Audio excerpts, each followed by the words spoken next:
सुबह उठा, ब्रश किया, मेल चेक किया, कोई अच्छी खबर नहीं। फिर क्या, जूते उठाए, बाहर निकला, थोड़ा चला, फिर भागा और भागा, पूरी दम से भागा और थक गया। थोड़ी एक्सरसाइज करी, हर रोज़ की तरह पापा झाड़ू लगाते हुए और मैं। तब तक मम्मी खाना बनाती हैं और मेरा काम भी खत्म। फिर ये स्याह पहनाती है और फिर हम दिवाली के लिए फूल तोड़ते हैं। फिर इस ठीक ठाक बंदे से मिलता हूँ और हम चल देते हैं। ये हम पहुँच गए। यहाँ से मुझे स्यापन यानी अपनी बहन के लिए कपड़े लेने हैं जो हमने कल खरीद लिए थे। कपड़े लिए, घर आके इसे जगाया और इसे थाम दिए। फिर घर में माला लगाई, रंगोली बनाई और बूम, दोनों भाई बहन दिवाली के लिए तैयार। पापा पूजा की तैयारी करते हैं और आप सभी को दीपावली की हार्दिक शुभकामनाएं। कल रात लेट सोने की वजह से आज मैं लेट जागा। ब्रश किया, मुंह पोछा। आज पापा ने ही झाड़ू पोछा कर दिया। हमारे घर में 6 बजे उठना 10 बजे उठने के समान होता है। लड्डू खाया। मम्मी खाना बना के फ्री हो गई। इससे सुबह मिलना जरूरी होता है। दोनों ने लड्डू खाया। फिर ये ठीक ठाक बंदा घर पे आता है और हम एक शॉर्ट्स बनाते हैं जो आप प्यारे पॉइंट चैनल पर जाकर देख सकते हैं। बिस्किट खाया और मैं ठीक ठाक बंदे के घर पे आया। फिर हमारा घनिष्ठ रोहित ठेस बुद्धि आता है। साथ में बैठकर थोड़ी बकचोदियां करते हैं। भूख लगती है तो कचौड़ी खाते हैं, थोड़ी सोन पपड़ी भी। फिर मैं और ठीक ठाक बंदा यानी शिवांशु दूध लेने जाते हैं और दूध लेकर आ जाते हैं। ठेस बुद्धि घर से काजू कतली चुरा कर लाता है। काजू कतली खाते हैं और चल देते हैं समोसे खाने। और हमें यहाँ समोसे नहीं मिले तो क्या, हम पानी पूरी खाते हैं। फिर घर चलते हैं। इन्हें इनके घर छोड़कर मैं अपने घर आता हूँ। इससे ऊधम मचाता हूँ और सो जाता हूँ। सुबह जल्दी उठ के एक लंबी दौड़ लगाता हूँ। ठीक ठाक बंदा और ठेस बुद्धि लेट आते हैं और ऊधम मचाते हैं। इतना भारी है एक चिनप नहीं ले पाता। फिर छत पर जाके थोड़ी एक्सरसाइज करता हूँ। मम्मी चाय बनाती है, पापा झाड़ू लगाते हैं। मैं भी पोछा लगाऊंगा मगर पहले एक छोटा सा काम खत्म करके। मुझे ये मिट्टी एक तरफ करनी है। ठीक ठाक बंदा और ठेस बुद्धि अपने मन की खुजली शांत करते हैं और फिर मैं पोछा लगाता हूँ, थोड़ा शेक बना के पीता हूँ। फिर इस स्यापिन से मिलता हूँ। फिर पापा और राखी के साथ टमाटर के पौधों की देखरेख करता हूँ। फिर बाइक उठाता हूँ और इसे सुनार के पास ले आता हूँ कान की बालियाँ निकलवाने। घर आकर पापा के साथ भैंस को नहलाता हूँ क्योंकि आज गोवर्धन पूजा है। फिर इस बच्चे को पढ़ाता हूँ। फिर मैं दूध लेने बाइक से जाता हूँ क्योंकि आज मैं थोड़ा जल्दी में हूँ। ठीक ठाक बंदे को उठाता हूँ क्योंकि इसका दूध भी सेम जगह से आता है। थोड़ा वेट करना पड़ेगा क्योंकि मैं गाय का दूध लेके आता हूँ और उसे भी निकाल रहे हैं। दूध लिया, घर पहुँच के गोवर्धन पूजन किया, परिक्रमा लगाई, फुलझड़ियाँ जलाई, पटाखे फोड़े, खाना खाया और अब चला मैं सोने। सुबह जल्दी जाके मैं सीधा घर का काम करता हूँ क्योंकि आज पापा ड्यूटी पर जा रहे हैं। वैसे उनकी ड्यूटी हर 3 दिन बाद आती है। मम्मी खाना बना रही होती है तभी ये गाय की बछड़ी आ जाती है। वैसे हमारी पालतू नहीं है, बस सुबह रोटी खाने आती है। प्यारी है ना। नहा धोकर पूजा कर मैं इसके पास बैठता हूँ। ना जाने क्यों हमें सिविल वॉर स्टार्ट हो जाता है। फिर ठीक ठाक बंदा आता है और इसके साथ मैं छत पर जाता हूँ घर की झलर उतारने। फिर हम एक दिवाली की वीडियो बनाते हैं जो आप प्यारे पॉइंट चैनल पर जाकर देख सकते हैं। फिर मैं अपनी बहन राखी के पास आता हूँ मगर इसकी एक गलती युद्ध का कारण बन जाती है।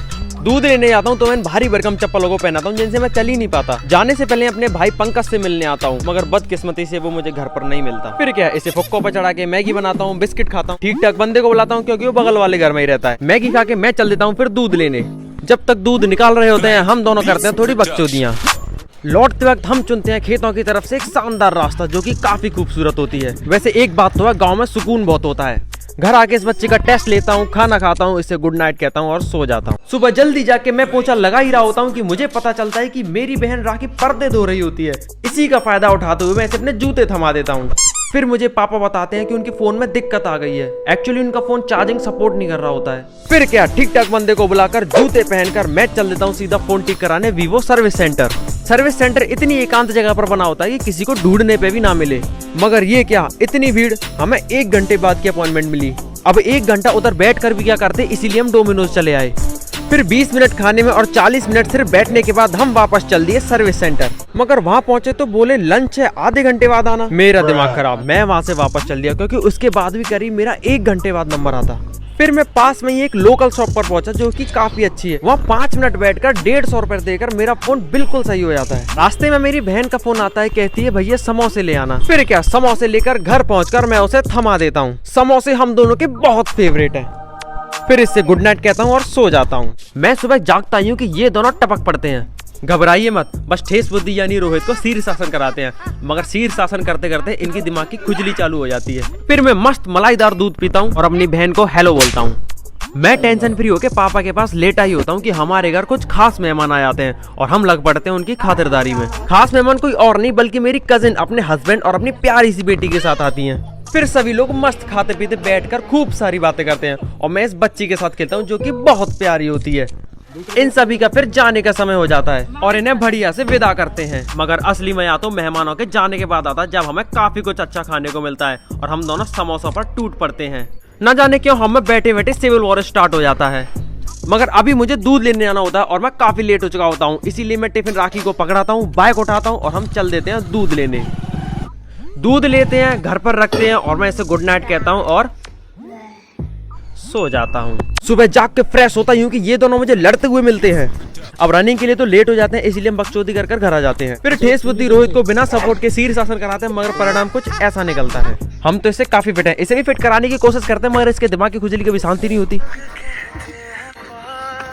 फिर मैं पोछा लगाता हूँ, मम्मी खाना बनाती हैं और हमारे परिवार में एक भैया की शादी है तो सभी काम में बिजी होते हैं और मैं भी हेल्प करने पहुंच जाता हूँ शायद। फिर मैं जूते पहनता हूँ, बाइक उठाता हूँ और चल देता हूँ सीधा हरीश भैया के घर। वो मुझे किसी काम से बाहर ले जा रहे हैं और कपड़े भी दिलाकर लाने इस लड़के को, क्योंकि इसी के भैया की शादी है। मगर जाने से पहले मैं भैया के भांजे और उनके बच्चे के साथ खेलता हूँ जो की बहुत प्यारे हैं।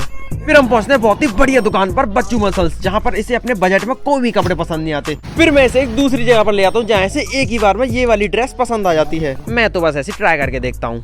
फिर सारे काम खत्म करके घर आता हूँ और सीधा अपनी बहन राखी के पास जाता हूँ। इसे बिल्कुल पसंद नहीं जब कोई इसके ओढ़ने वाले कंबल पर पैर रखे, मगर धारदार हथियार की वजह से ये युद्ध मुझसे जीत जाती है। फिर इससे गुड नाइट कहता हूँ और सो जाता हूँ। सुबह जाग के जल्दी से घर का काम करता हूँ, फिर मस्त मलाईदार शेक पीता हूँ। हाँ, शेक पीता हूँ और चल देता हूँ थोड़ा हाथ बटाने। कल बताया था परिवार में शादी है, हलवाई लोग पकवान बना रहे होते हैं और घर वाले आलू छीलकर उनकी हेल्प करते हैं और मैं खरगोश के साथ खेल रहा होता हूँ। फिर धीरे धीरे सभी लोग इकट्ठे होते चलते हैं और हम कजिन्स की बकचोदियां चालू हो जाती हैं। फिर मैं जैसे डीजे बनता हूँ तो इनके दिमाग की खुजली प्रकट हो जाती है। फिर हम लग पड़ते हैं मेहमानों की खातिरदारी में। इन्हें देखते देखते तो मुझे भी भूख लगाई। फिर मैं घर वालों को भी खाने के लिए बिठाता हूँ और तब तक मैं अपने भांजे के साथ खेलता हूँ। मुझे बड़ी तेज भूख लगती है तो पंकज के साथ छत पर चुपचाप से खाना खाता हूँ और मैं फिर इन सभी को भी परोसे में लगा देता हूँ। फिर सभी लोग नाच गाना करते हैं, मौज मस्ती करते हैं, मैं भी इनके साथ थोड़ा लग पड़ता हूँ। अंत में एंट्री होती है यूनिक परफॉर्मर्स और सोलो परफॉर्मर्स की। और इसी के साथ मेरा आज का दिन और ये व्लॉग यहीं खत्म होता है।